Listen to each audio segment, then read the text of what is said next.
Hey, peace world.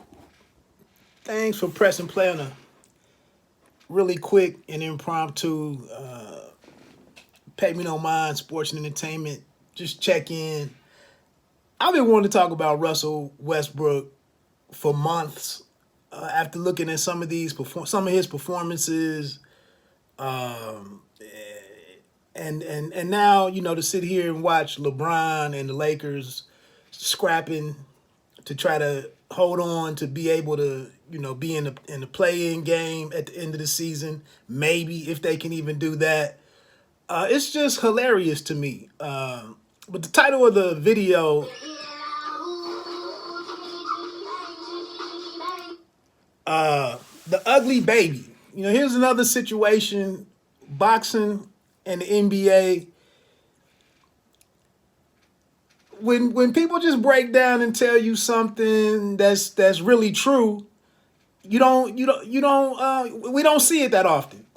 And then a lot of fans, some of this stuff want to go out and just because somebody, especially in boxing, I said it I said it when it happened, but a lot of us like Terrence Crawford and want to see what the hell is this. A lot of us like Terrence Crawford and wanted to see the man succeed. And then when Bob Arum came out and said how bad the business was, everybody wanted to lash out at Bob. And you hurting the man. You shouldn't be saying that about your fighter. That's your promoter. I get it. But along with what he said, I am picking up on the truth that's in it. And then once Terrence Crawford moves on from Top Rank, we don't see anybody else jumping to make a multi-fight deal with a pound-for-pound great fighter.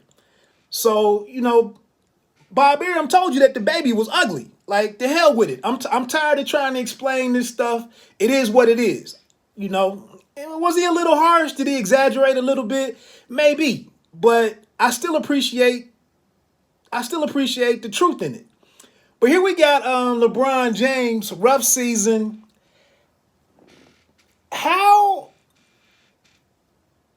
How great is it that the bubble happened for LeBron and this Lakers situation? This looks even worse if the bubble would have never happened, when some people said that they went out and did everything that they did to continue the season that year because somebody felt like it was LeBron's best chance to get a ring. It was. The thing is, they messed up, they screwed over, or COVID screwed over the Milwaukee Bucks because they got bounced in the first round. They didn't adjust to the bubble environment and had a home court advantage and went down there to Orlando and things fell apart for them. And the Lakers went on and did what they did against, Miami, who was a lower seeded team and made it through. But if we don't get that victory right there, and I don't even put an asterisk next to that ring, but if they don't get that, things look bad a year ago in this situation. But everything that's in basketball, this is why, another point, how can I hate football? At least with football, I don't care about all this equity and black this and the black coaches. Like, I gotta have something to watch. But here you can sit here in the postseason and watch the San Francisco 49ers with Jimmy G and, a do-it-all player and Debo Samuel. And these dudes can get to the NFC Championship game. No noteworthy running back. Ayuk is out there as the other receiver. Kittle, is a top-notch tight end and whatnot. But here's just a team of dudes just playing hard. In the NBA, if you don't have an elite player or two, hell, you can't win. You can't do anything. So, baseball, I really can't speak on baseball, but you need the right pieces in baseball. You need elite pieces in baseball as well. But here in the NBA, if you don't have the elite players, you can't do anything. But after getting busted up last night in Los Angeles on their home court, what is it, the crypto.com arena or whatever, But 131, 116, Giannis goes off for 44 points, misses like 3 shots the entire night, knocking down 3-pointers, and they just come in here and just wash the Lakers. And I gotta laugh at it. But back to Russell Westbrook. Again, you can coach players in football. Like and I know Jimmy G was a turnover waiting. Every time Jimmy G tried to do something late in the football game, it was damn near a turnover was given. Matter of fact, the last play, the last play against the Rams, he was getting ready to get sacked and threw the no-look pass up into the air, and that got intercepted. So he's a screw-up as well. But Russell Westbrook, I mean, $44 million a year. LeBron brings this guy in, and he can't even go out on the court in the last 2 minutes of the game and just not screw it up. They got to sit the man on the bench, $44 million a year player, and you have to sit him on the bench and handcuff this brother to the bench so he doesn't go out here and throw the damn game away. I saw the video a couple weeks ago where Shaquille O'Neal grabbed him and was like, bruh, you don't have to play that fast. Slow down. And this dude just goes out here and just throws the ball away. Takes bad shots. I just don't understand how you could be in the league this many years. You can't be coached. You can't be helped. You can't be saved. And now, they can't even do anything with the brother's They can't do nothing with the brother because of a $44 million contract for a guy you can't play championship type, basketball with. You can't have him on the court. And I'm concerned because eventually they'll probably find some trade. It'll be some trade out there where maybe a team can use Russell being on the roster for the fans, for the home crowd or something. At least, but then once his athleticism starts to dip, and the big dunks don't happen and some other stuff, that's just a hell of a situation right there to have a guy who nobody can do anything about. Billy Donovan was out there. The other little short Scotty Brooks was out there. Nobody could bring this dude into none of this. The assistant coaches, nobody could get this brother in a room and just say, bruh, just do less. If you catch the ball, just bring the ball up, get us into the set, run the play. If the ball if it comes around to you, the ball is swung around to you, don't shoot the three. Take 2 bounces, get inside, and just shoot a nice jump shot. Maybe you can get to an angle to get it off the glass. Just do something besides throw the ball into the crowd. I mean, just do something other than that. And this brother, year after year after year, he couldn't even go alongside LeBron James and benefit from being next to the greatest dude to ever do it. We already know he messed up. He was the major cause in KD leaving out of Oklahoma, which even back then I was saying, hell yeah, I would get out of Dodge. If I'm Kevin Durant, hell yeah, I'm getting out of Dodge if I can go. To sit here and watch this dude firsthand and see how things played out in that series against the Golden State Warriors in the playoffs that year when they were up 3-1 or whatever, 3-0 or whatever it was. But yeah, man, I just and it's going back to LeBron though. Somebody asked, he tells them, how is this another dude you paying $40 million to $38 million a year, and he just tells, just like Bob Arum, he just tells the reporter, I could have told you this before the game started that we're not on their level, and we can't reach their level. I mean, and then he said, well, what you want me to tell? You want me to tell you? You want me to say it? So at this point, it's an embarrassment to everybody. Like, We just out here. We just got games left on we've just got games left on the schedule. I'm having this mutant like season at 37 years old. 20 something games of 25 points or more. He had the streak of games of 30 something points.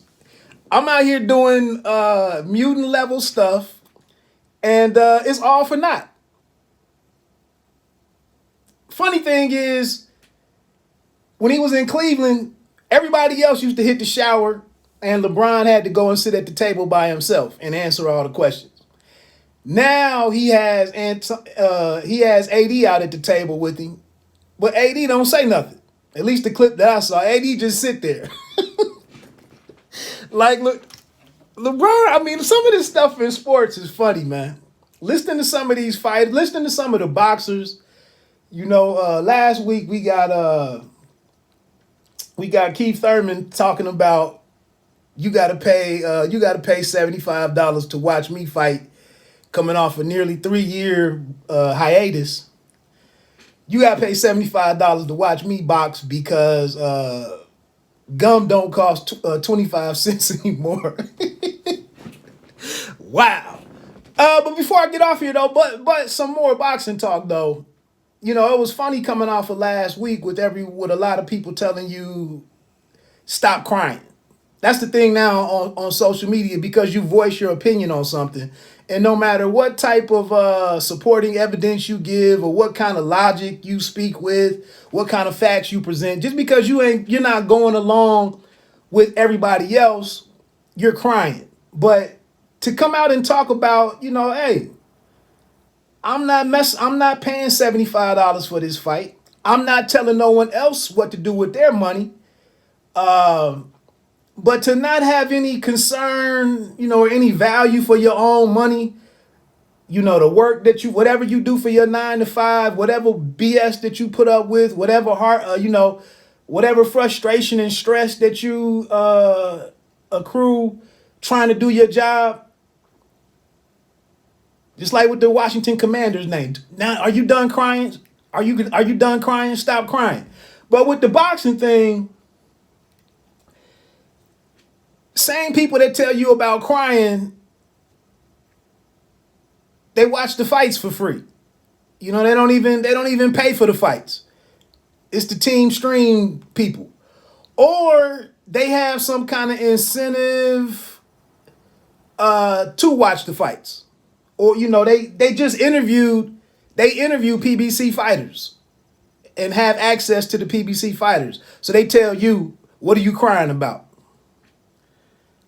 So you just never know who's telling you what and what's going on behind the scenes, what the motivation is behind the scenes to tell you that you're crying. When you're making a valid point. I'm paying $75. I used to pay $75 and $80 when Floyd Mayweather was defending a belt or two or fighting another champion. He definitely was coming off of a win and usually fighting another fighter coming off of a significant win. And you paid your $75 or your $80 for HD.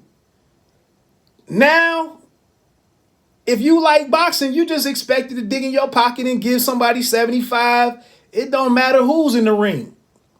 It don't matter when's the last time they fought, whether they won or lost. Did they struggle? Did they get a knockout? Did they make weight? The opponent, they don't have to have any kind of credentials whatsoever. They just pulled in. Hey, this dude is trying to do something. This dude right here. He's he got something going on, but that's his opponent. We need your $75. Unbelievable. And I'm crying. No, I'm not crying. I'm crying laughing. But anyway, yeah, man, people just don't. It's funny sometimes when some of these athletes and figures, whether it's the NBA guys or the boxers, man, or boxing figures, when they've done all that they can do, the jig is almost up, the writing is on the wall, and we just got to be downright honest. I'm tired of lying. Some of these, I'm tired of lying. I'm tired of what did my man say? Putting lipstick on a pig or something. You know, I'm tired of faking it till I make it. Like, hey, this shit is trash. I'm down bad right now. Here's what I really think. I enjoy that. I enjoyed LeBron sitting there saying, "Hey, we ain't on their level. We, if you've been paying attention, we haven't been on their level all damn season. And there's no way with 27 games left, we're not gonna get on their level. Yes, I'll make 37 M's a year. AD make 35 M's a year. Russ make 44 M's a year. Carmelo gets his M's and we're trash. Yes, that's us. Yes, I ran off everybody. You know, yes, I ran off all the youth, all the dudes who were comfortable in their roles, all the dudes who played defense. You know, they ran all this stuff by me and I approved it. And I don't have no answer. Oh man, that was a good press conference right there. Shout out to LeBron. Because LeBron know basketball. And he knows they're down bad right now, but there's nothing that can be done about it.